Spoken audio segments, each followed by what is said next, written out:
I'm sitting here looking at the mountain surrounding Stellenbosch, a most historic city. One of the more important ones in terms of places that have shaped the history of this nation. And where I'm sitting is actually the gates of the city.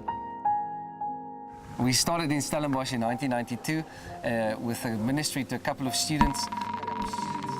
And since then, that little baby has started to grow. God has done amazing stuff.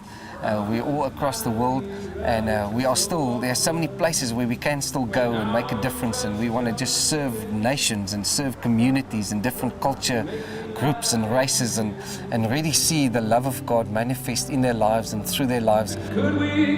This year, the gates of the city represents for us so much of what God has called us to have a concern for our country, our nation, and in a strange sense, the nations of the world, because so much of the world at large is represented here. Of the wealthiest people in Africa, live right across the road from us.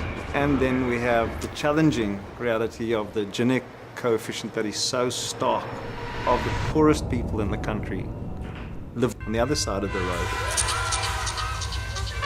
You will find out they are going to get a meal now, and for some, even though one may not believe, it is the only meal that they will have for the day.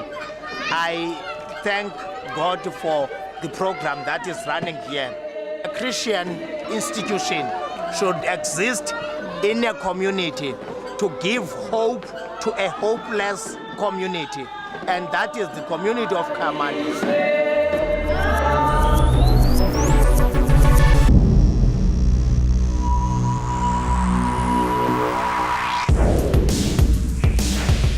It's a town with such a tremendous redemptive calling. This town has sent people and are still sending people all across the world, change agents. This town has sent so many people throughout the world with the gospel, and it's such a privilege to be part of a town like this and to know that God has called us to cut our teeth here, to be established here. These are the Shofar studios at the Shofar headquarters. This is where we develop our Church in a Box product, which is basically a series of training DVDs which we use to empower our pastors to help them accelerate the discipleship process. Bible school foundations, all those kind of products are developed here. People of vision, people of passion, people of such amazing integrity. And God not only brought us together here, but God is still bringing people from all across the world to aggregate here. And He's adding so many of those people to our numbers, and it's such a joy to be able to share this redemptive journey, God's plan of redemption, of rescue for this country, for this nation, for this continent, and for the nations of the world that He's planted in seed form in this visionary place. This place has spawned so many great men, so many great women that have impacted the world globally. And God is still doing the same. God is raising up giant killers and giants in this place.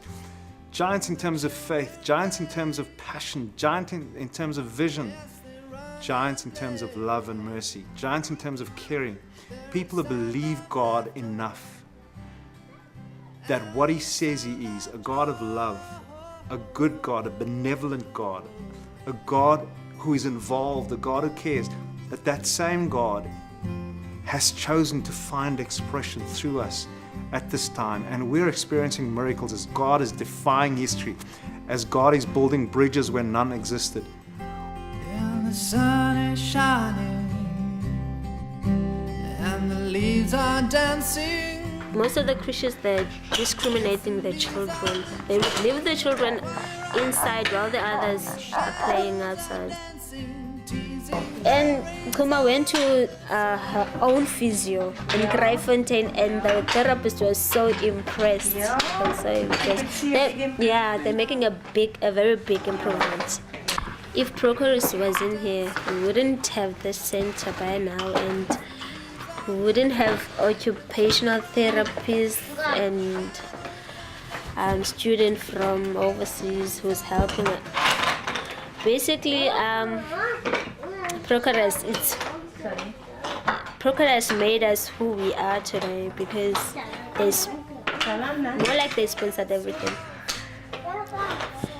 I could say that. I've run out of words. I don't know how to express myself when it comes to progress. Oh Africa, may your land be fruitful and your people. This is what makes this town, the people of this town, so special, and what keeps us here. We've been called to be a breadbasket to the rest of Africa and to the rest of the world. There's a high calling on our lives to go and make a difference and take that fresh bread out to the nations. And it's the most thrilling, fulfilling ride to be the extension of the merciful heart of the God that we know and serve in and from this place. That is almost